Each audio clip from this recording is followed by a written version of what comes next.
की कोलंबिया विद्यापीठामध्ये डॉक्टर बाबासाहेब आंबेडकर एक रिव्हियर्ड फेलो म्हणून त्या ठिकाणी पाहिले जायचे आणि म्हणून तिथलं जे लेमन सोशल सायन्स लायब्ररी आहे, त्या लायब्ररीने असा निर्णय केला की भारतरत्न डॉक्टर बाबासाहेबांचा पुतळा या लायब्ररीमध्ये लावला जाईल, त्यांच्या हयातीतच तो लावला जाईल, अशा प्रकारचा निर्णय त्या ठिकाणी झाला.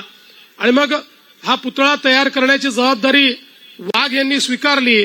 ते सातत्याने बाबासाहेबांच्या पाठीमागे लागायचे की बाबासाहेब तुमचा पुतळा बनवायचा आहे, समोर तुम्ही बसलात तर चांगला बनेल.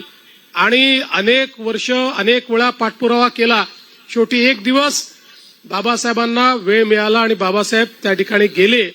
पुतळ्याचं निर्माण सुरू झालं आणि सुरू झाल्याबरोबर जोरदार पाऊस चालू झाला आणि बाबासाहेबांना आठवलं की आपण आझाद मैदानामध्ये गरीब मुलांकरता एक लायब्ररी सुरू केली आहे, जी त्या ठिकाणी मांडवामध्ये सुरू केलेली आहे.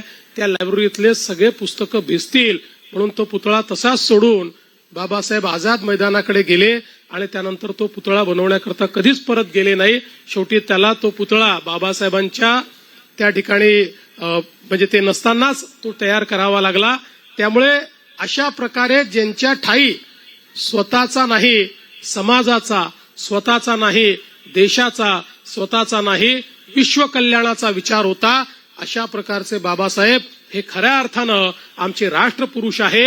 आणि म्हणून आजची वंदना ही राष्ट्रपुरुषाला वंदना आहे, ही राष्ट्रनिर्मात्याला वंदना आहे. ती वंदना आपण सगळे देऊया आणि त्यांच्याच मार्गाने पुढे जाण्याचा या ठिकाणी संकल्प करूया.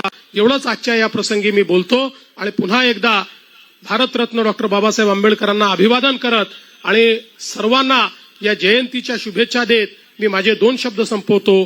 धन्यवाद. जय हिंद, जय भीम, जय भारत.